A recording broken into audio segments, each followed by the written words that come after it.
오늘 우리에게 주시는 하나님의 말씀 열왕기하 25장 1절에서 7절까지입니다. 시드기야 제9년 열째 달 10일에 바벨론의 왕 느부갓네살이 그의 모든 군대를 거느리고 예루살렘을 치러 올라와서 그 성에 대하여 진을 치고 주위에 토성을 쌓으매 그 성이 시드기야 왕 제11년까지 포위되었더라. 그의 넷째 달 9일에 성중에 기근이 심하여 그 땅 백성의 양식이 떨어졌더라.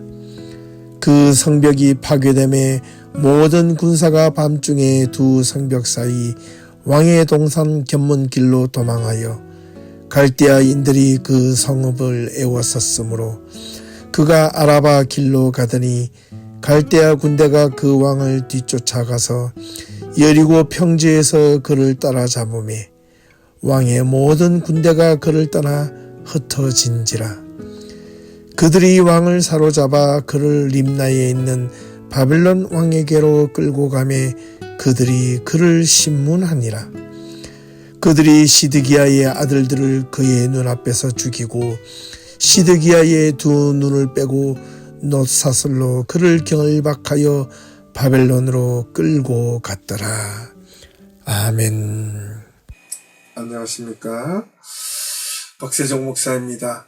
오늘도 변함없이 수요 말씀을 통하여 하나님의 은혜와 하나님의 능력이 우리 예배교회 모든 성도님들의 삶과 신앙 가운데 항상 함께하여지기를 간절히 기원합니다. 무엇보다도 하나님의 말씀을 익히고 듣고 배움으로 인하여 그 말씀이 우리 삶 가운데 힘과 용기가 될 수 있기를 또한 간절히 소원합니다. 오늘 말씀의 제목은 예레미야와 시드기야입니다.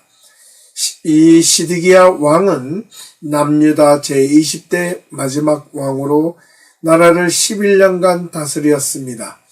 그리고 남유다가 바빌론에 의하여 멸망을 당하고 역사적으로 사라지게 되었던 비운의 마지막 왕이 바로 이 시드기야 왕입니다. 그리고 특별히 이때 함께 예언을 하였던 이 예레미야 선지자는 이 시드기야 왕뿐만 아니라 위로 4대로 올라가서 우시야 왕 제13년에 되던 해부터 하나님의 말씀을 대언하였던 선지자입니다. 그렇기 때문에 이 예레미야 선지자는 남유다가 마지막 기원이 다하고 멸망당할 때까지 끝까지 하나님의 말씀을 목소리 높여 힘주어 외쳤던 선지자였던 것입니다. 남유다가 멸망하기로 눈에 보이고 하나님의 말씀을 대언하였을 때 얼마나 슬프고 힘들고 어려웠던지 이 예레미야가 목소리를 외치고 선포할 때마다 하염없이 눈물을 흘렸다고 하여 눈물의 선지자로 알려져 있습니다. 먼저 이제 시드기야 왕부터 우리가 함께 살펴보게 될 텐데요. 열왕기하 24장 17절을 보면 바벨론 왕이 또 여호야긴의 숙부 마따디아를 대신하여 왕으로 삼고 그의 이름을 시드기야로 고쳐 불렀다라고 기록하고 있습니다. 여기서 우리는 이 마지막 시드기야 왕에 대해 살펴보기 전에 그 위로 4대 정도 위로 올라가서 요시야 왕부터 시드기야 왕까지 그 왕의 계보를 잠시 생각해 볼 필요가 있습니다. 왜냐하면 이 예레미야 선지자와 함께 관련이 있기 때문입니다. 제가 지난주 남유다 16대 왕 요시야는 참으로 의롭고 선한 왕이었다고 말씀을 드렸습니다. 이 요시야 왕이 애굽의 바로 느고에 의해서 그들의 군사 중에 한 사람이 화살을 쏘아서 이 요시야 왕이 맞게 되어 전투에서 사망하였다고 알려졌습니다. 그래서 그의 이 뒤를 이어서 17대 왕은 여호아하스 왕인데 이 여호아하스 왕 아하스는 불과 3개월밖에 나라를 다스리지 못했습니다. 재위 3개월 만에 애굽 왕이 다시 쳐들어와 하맛 지방에 리블라에서 그를 잡아가두고 또 그의 형제였던 여호야김을 새 왕으로 세우고 여호아하스를 끌고 애굽으로 돌아가면서 그의 배상금으로 유다에 대하여 은 100달란트, 금 1달란트를 조공으로 바치게 하였습니다. 그로 인하여 이 배상금을 마련하기 위해서 온 유다에서는 사람마다 액수를 정하여 은과 금을 징수하게 된 것입니다. 그리고 그 뒤를 이어서 제18대 여호야김 왕은 25세의 왕위에 오르게 되는데 11년간 남유다를 다스렸습니다. 이 여호야김 왕은 애굽에 의해 세워졌기 때문에 바벨론 왕 느부갓네살을 3년 동안 섬기다가 배반하게 됩니다. 그리고 주전 601년경 바벨론 왕이 남유다를 향하여 지배권이 약화가 되자 여호야김 왕은 다시 자신의 충성의 대상을 이 바벨론 왕에서 이 애굽으로 바꾸었습니다. 하지만 다시 주전 약 한 598년경 바벨론 왕 느부갓네살 2세가 유다를 침공하여 다시 예루살렘을 포위하여 갈대아와 아람과 모압의 부대와 그리고 암몬 자손의 부대를 여호야김에게 보내어 유다를 쳐서 멸하게 하였는데 이때 여호야김 왕은 예루살렘이 포위당하기도 전에 죽게 되었다고 이 열왕기 하에는 기록하고 있습니다. 하지만 역대하 36장 6절에 보면 바벨론 왕이 여호야김을 쇠사슬로 결박하여 바벨론으로 끌려갔다라고 또 전해지고 있습니다. 여기서 이 예레미야 선지자는 예레미야 22장과 36장을 보니 여호야김이 제대로 된 장례식도 치르지 못하고 죽을 것을 예언합니다. 그리고 또 그때 유다 백성들이 통곡하지 않을 것이라고 하였고 또한 예루살렘 문 밖에 내던져져 나귀같이 매장될 것이라는 예언을 예레미야가 하게 됩니다. 또한 그의 시체는 버림을 당하여 낮에는 더위를 겪을 것이고 밤에는 추위를 당할 것이라고 예언했던 것입니다. 또한 이 요세푸스는 느부갓네살 왕이 고위 장교들과 함께 여호야김을 죽인 뒤에 그의 시신을 장례를 치르지 않고 성벽 밖에 버리라고 명령했다고 전해집니다. 이렇게 제18대 여호야김 왕의 막은 내리고 여호야김의 아들 여호야긴이 18세에 제19대 남유다 왕이 되어 예루살렘에서 왕의 공직을 하게 됩니다. 그런데 이 여호야긴도 불과 3개월밖에 나라를 다스리지 못합니다. 아버지 여호야김 때도 바빌론이 유다 왕국을 침략해서 예루살렘에서 전투 중에 사망했는데 이 여호야긴도 재위 3개월 만에 예루살렘은 결국 바빌론 제국에 의해 함락당하고 또한 느부갓네살 왕은 예루살렘의 온갖 기물들을 약탈하고 그를 폐위시키며 백성들과 함께 바빌론으로 끌고 간 것이 바로 그 유명한 바빌론 제2차 포로들이었습니다. 그리고 이 느부갓네살 왕은 이 여호야긴의 삼촌이었던 시드기야 또는 이 마따디아죠. 이 여호야김의 형제를 남유다 마지막 왕으로 세우게 됩니다. 시드기야 왕은 요시야 왕의 아들입니다. 그러고 보면 이 요시야 왕의 세 아들 여호아하스, 여호야김 그리고 시드기야입니다. 그리고 이 여호야김의 아들이 바로 여호야긴이었던 것입니다. 이 여호야김의 아들 여호야긴 즉 요시야의 손자가 왕이 된 참 뒤죽박죽 참으로 이 마지막 요시야 왕 이후에 마지막 왕 시드기야까지 요시야의 왕 세 아들과 그리고 여호야김의 아들 여호야긴이 왕이 된 내용들이라는 겁니다. 이제 시드기야 왕에 대해서 다시 한 번 더 생각 잠시 해보고자 합니다. 구약 성경에 따르면 시드기야 왕은 주변의 만류에도 불구하고 이 바빌론이 엄청나게 큰 힘을 가지고 있었음에도 불구하고 바빌론에 등을 치고 오히려 저물어가는 이 애굽과 동맹을 맺고 바빌론 제국과 반기를 들기 시작합니다.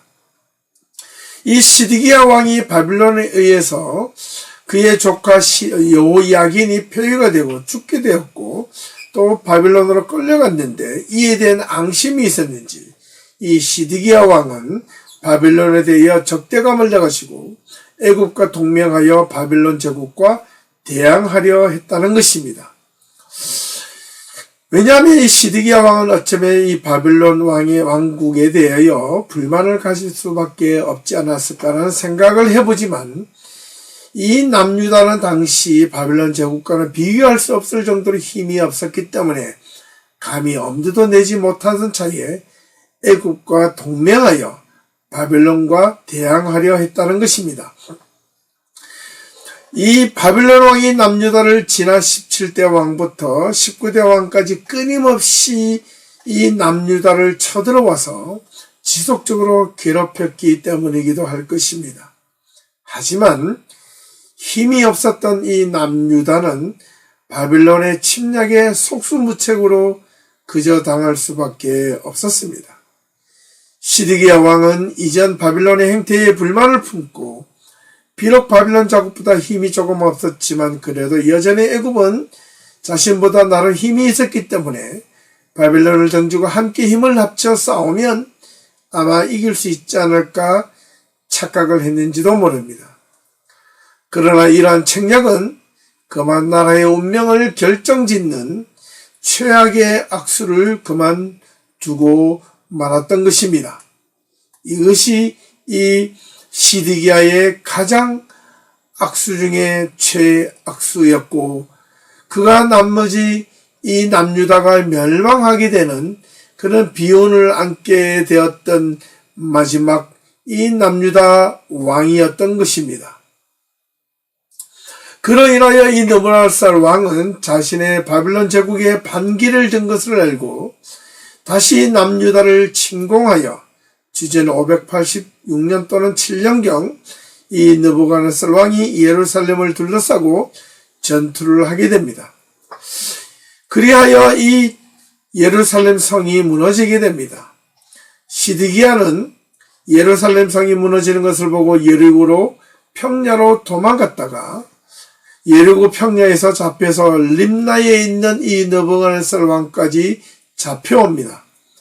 이렇게 1년의 과정을 거쳐 시드기야의 두 아들이 이 시드기야가 보는 앞에서 처참히 죽임을 당하고 거기서 시드기야 왕은 두 눈이 뽑혀 바벨론으로 끌려가 감옥에서 평생 살다가 그의 생애를 마쳤다는 이야기입니다. 참으로 비운의 왕이 아닐 수가 없습니다.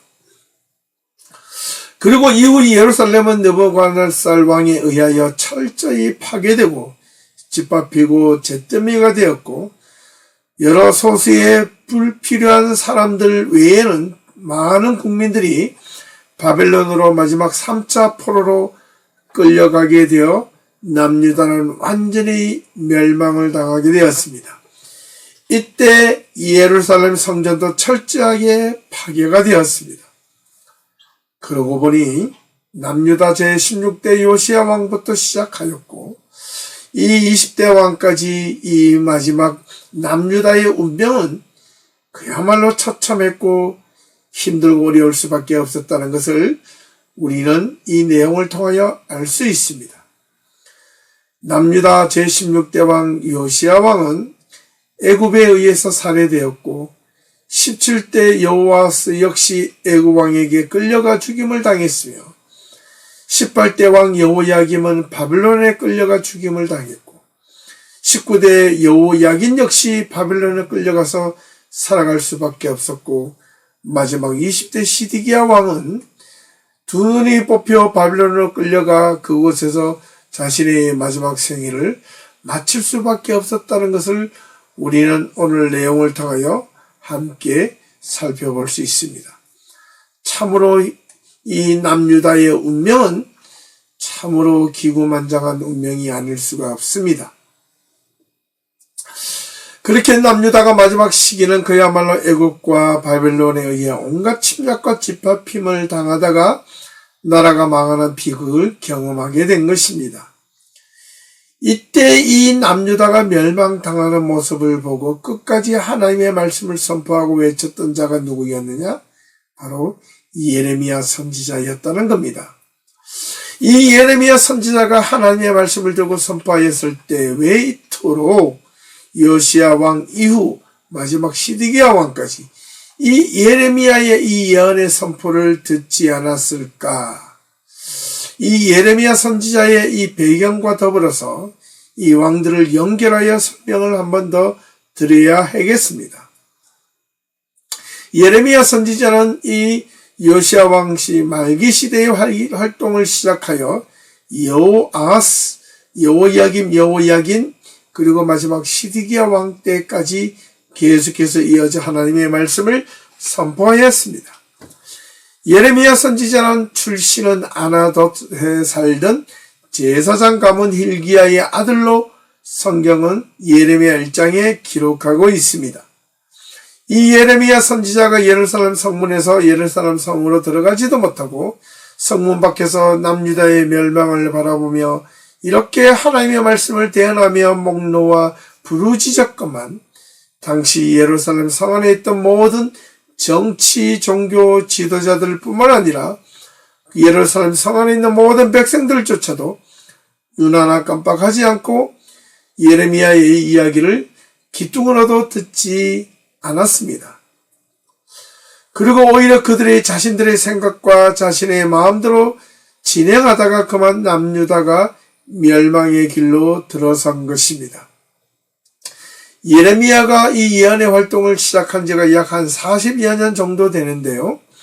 어쩌면 이 42여 년 동안 그렇게 하나님의 목소리를 전하고 대언을 했지만 이 목소리를 조금만이라도 들었다면 남유다가 멸망하지 않고 생존의 기회를 얻었는지도 모릅니다. 왜냐하면 남유다 마지막 이 시드기야 왕에게 선포할 때에 시드기야가 바벨론을 등지고 예굽과 이렇게 동맹을 맺으려 할 때 그렇게 하면 안 된다. 바벨론에게 항복하고 굴복하고 비참하지만 복종하고 그것을 따라야 한다라고 그렇게 외쳤던 것입니다. 이 소리를 이 시드기야 왕은 더더욱 듣기가 싫었는지도 모릅니다. 어찌되었든 이 예레미야의 이 예언의 선포에 대하여 이 여러 왕들이 조금이라도 예레미야의 말을 들었더라면 아마 분명 남유다를 멸망하지 않았을지도 모릅니다. 하지만 남유다 모든 위정자들과 특별히 예루살렘 성전 안에서 성전을 돌보는 종교 지도자들은 예레미야를 말을 아예 듣지도 않고 필요 없다라고 여겼던 이유는 또 다른 이유가 사실 있었습니다. 그 이유는 바로 이 예레미야의 출신 때문이었습니다. 예레미야 출신이 아나돗이라 하였는데 이 아나돗에 대한 이야기는 과거 자신들의 조상이었던 솔로몬 왕까지 거슬러 올라갑니다. 솔로몬의 아버지 다윗의 뒤를 이어 왕위에 오른 뒤 자신을 배반하였던 제사장 아비아달은 끝까지 아버지 다윗을 섬겼던 제사장이라는 이유로 비록 자신을 배반하였지만 이 아비아달 제사장만큼은 살려두고 자신의 고향 아나돗으로 돌아가 평생 그곳에서 나오지 못하고 그의 자손들조차도 예루살렘으로 들어오지도 못하게 하고 그리고 제사장도 되지 못하게 대대로 지키라고 솔로몬이 못을 박아버렸던 것입니다. 이러한 사실이 먼 훗날 예레미야 시대까지 이어져 온 것입니다. 그래서 그는 누가요? 예레미야는 끊임없이 조롱을 당했고 특별히 예루살렘의 모든 시민들에게조차도 비웃음거리가 되었던 것입니다. 어쩌면 이런 모습들이 당연한 건지도 모릅니다. 실제로 예레미야의 목숨을 여러 번 빼앗으려는 음모도 있었습니다. 어찌되었든 이 예레미야 선지자는 하나님에 의해 예루살렘에서 선지자로서 사명을 감당하게끔 하였을 때 예루살렘 성전을 섬기고 있었던 제사장 무리들은 예레미야를 인정할 수 없었던 것입니다. 왜냐하면 출신이 달랐기 때문입니다. 하지만 하나님은 왜 굳이 이 아나돗의 출신 예루살렘 성전에 있는 위정자들과 제사장들이 그렇게 싫어하고 들어와서 자기네들과 함께 할 수 없었던 이 아비아달의 후손이었던 이 예레미야를 굳이 선지자로 세워서 예루살렘으로 보내게 되었을까요? 어쩌면 이 목소리가 자신들이 함께하였던 이 제사장들의 목소리보다 하나님의 더 큰 온전한 목소리를 듣기를 원했던 하나님의 뜻이었는지도 모릅니다. 하나님께서는 이 예레미야를 통하여 예루살렘 성전 안에 있었던 제사장들의 어긋난 행동과 위정자를 바르게 정화시키기 위하여 예레미야를 보내어 유다 사람들이 재난이 닥치기 전에 그들의 마음을 돌이켜보려고 애를 썼지만 결국 실패로 돌아가고 말았습니다. 그러므로 이 예레미야는 이사야 선지자와는 달리 사실은 자신이 선지자가 되고 싶어서 보내달라고 요청하지도 않았고 자신이 선지자 사명으로서 감당하기에 부족하다며 강력하게 거절했던 인물이기도 합니다. 하지만 하나님께서 그를 선지자로 임명하였을 때는 그만한 이유가 있었습니다. 예루살렘으로 마지못해 가면서 온갖 핍박과 조롱을 받으며 하나님의 말씀을 대언할 때 북받쳐 오르는 남유다의 멸망을 보고도 이스라엘 백성들과 위정자들과 정치 종교 지도자들은 그것에 대하여 올바르게 이해하지 못하고 여전히 자신들의 삶과 선택과 정치가 옳았다라며 스스로 자화자찬하고 있을 때는 이미 남유다는 돌이킬 수 없는 국운이 다해가는 그런 멸망의 길로 들었을 수밖에 없었다는 사실입니다. 자, 여기서 우리는 이 예레미야와 시드기야의 관계를 살펴보며 결론적으로 오늘 우리의 이 말씀을 통하여 크게 세 가지 중요한 신앙적 교훈을 얻게 됩니다. 그 첫 번째는 바로 이 나라의 운명은 위정자들이 어떻게 시대를 올바르게 바라보느냐, 그것을 어떻게 다스리느냐에 따라서 나라의 운명이 달려있다 하겠습니다. 한 나라의 위정자들이 잘못하면 그 나라의 온 백성들이 고생하고 고난을 받게 되어 있습니다. 위정자들이 자신의 안위만 생각하고 자신의 탐욕과 욕심만 생각한다면 나라는 분명 부패와 타락의 길을 걷게 됩니다. 하지만 위정자들과 정치, 종교 지도자들이 자신들의 안위가 아니라 백성들과 나라를 진정으로 의롭게 세우려고 노력하면 자신들은 힘들고 어렵지만 고통스러울지라도 백성들은 평안하고 태평성대를 얻을 수 있다는 것입니다. 그리고 나라가 여러모로 힘이 있고 오히려 능력이 있어야 함을 말해주고 있기도 합니다.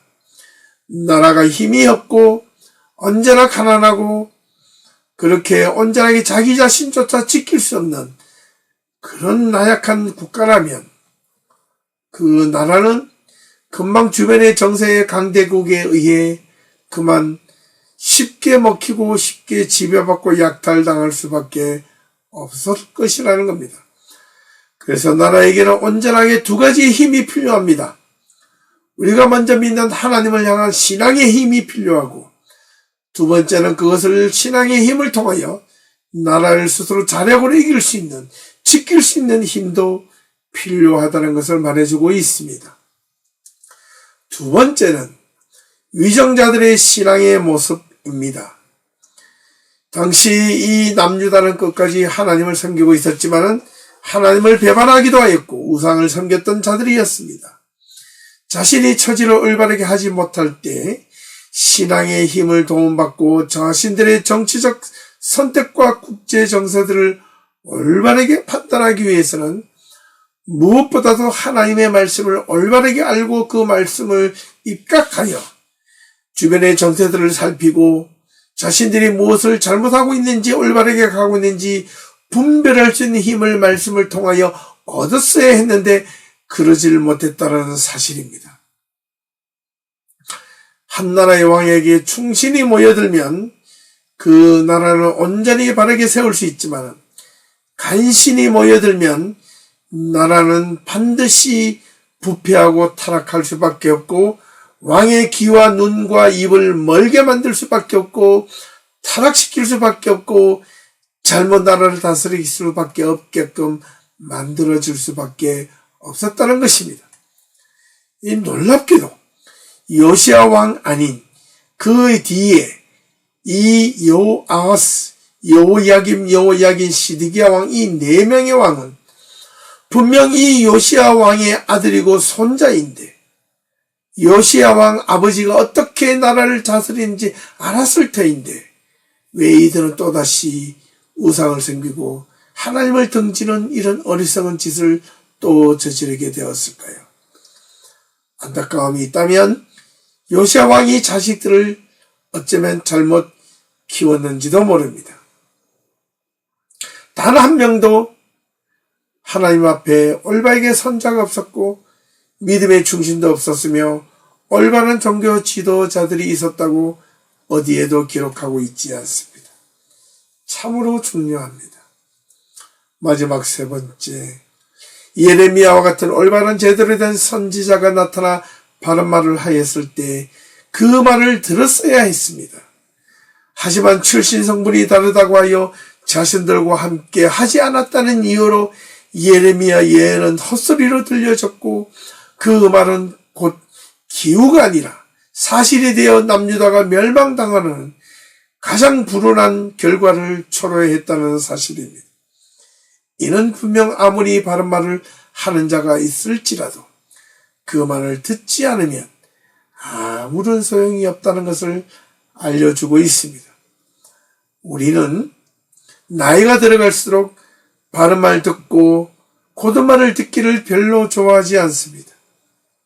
오히려 제3자적 입장에서 그 이야기를 들으면 옳고 그르고 진리인 것처럼 들려지지만 자기 자신이 옳고 그른 말을 듣기 시작하면 오히려 그 마음을 알아듣고 그래 맞아 내가 이렇게 잘못했지 내가 고쳐야지 이런 마음보다는 그래 내가 왜 이렇게 자기 자신이 이렇게 살아왔으니까 그냥 내버려 라는 식으로 하나님의 말씀을 올바르게 들으려고 하지도 않고 말씀을 따라 살려고도 하지 않는다는 것입니다. 우리 특별히 믿음의 성도들이 그런 모습이 있어서는 안 되겠습니다. 하나님 앞에 우리가 날마다 회개 기도하고 또 간구하는 그 모든 이유가 우리가 하나님 앞에서 잘못한 것을 인식할 때 그것을 회개한다는 것은 내가 회개만 하는 것이 아니라 후회만 하는 것이 아니라 그것을 돌이켜 다시 고쳐서 올바르게 믿음 가운데 살겠다는 그 고백이 바로 회개가 아니겠습니까? 정말 사람이 쉽게 바뀌지 않는다는 속담도 있지만은 그럼에도 불구하고 우리 믿음의 성도들은 하나님의 말씀을 듣고 올바른 말씀이 주어졌을 때 그것을 가슴에 품고 우리의 삶을 바꾸어가는 노력을 해야만 하겠습니다. 우리는 이렇게만 될 수 있다면 우리가 하나님의 말씀으로 올바르게만 바뀌어질 수만 있다면 우리의 삶뿐만 아니라 우리 나라도 우리 주변에 있는 모든 일들도 새롭게 하나님의 은혜로 하나님의 사랑과 하나님의 능력을 경험하시게 될 것입니다. 어떤 분들은 또 이렇게 말할지 모릅니다. 신앙적인 면에서 볼 때 특히나 우리가 하나님을 바르게 믿고 바른 신앙생활을 하려 하기보다는 편안한 신앙생활, 편안한 삶을 살려고 하는 것이 과연 하나님이 보시기에 하나님과의 관계가 바르게 정립이 될 수 있을까요? 그러면서 사람들은 말합니다. 나는 하나님을 믿지 하나님을 안 떠나면 되는 거 아니야.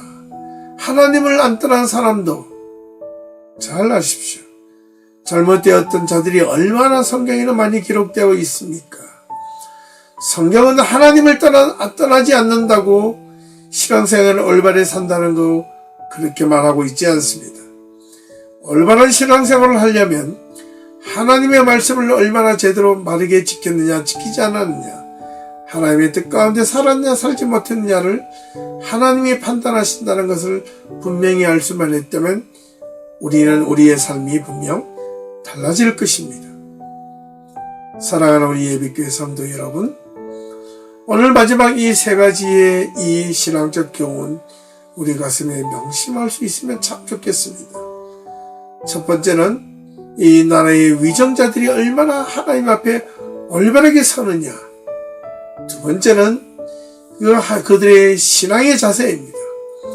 마지막 세 번째는 올바른 말씀이 들려질 때 그 말씀을 들으려는 믿음의 준비가 항상 되어 있어야 한다는 사실입니다.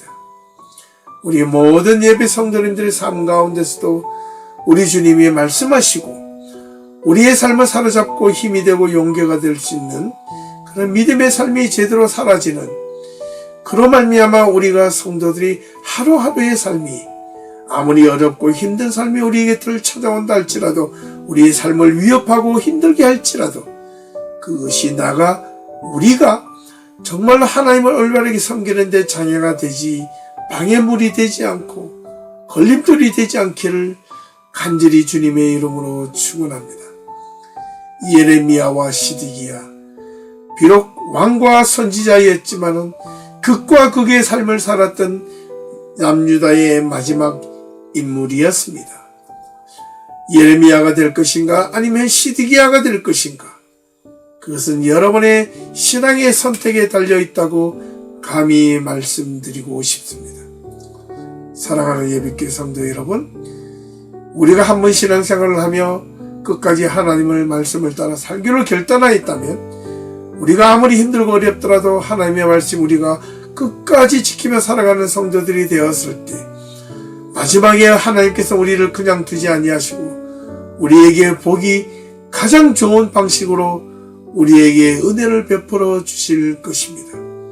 오늘도 그 사실을 믿기에 저와 여러분들이 힘겨운 믿음의 실험 싸움을 하고 있는 것 아니겠습니까? 교회를 지키는 것 아니겠습니까? 말씀을 듣고 예배를 드리는 것 아니겠습니까? 그로 인한 모든 신앙의 삶이 하나님의 은혜 가운데 기쁨과 감사가 또한 넘칠 수 있기를 간절히 소망하며 오늘 말씀을 마치도록 하겠습니다. 감사합니다. 수고하셨습니다.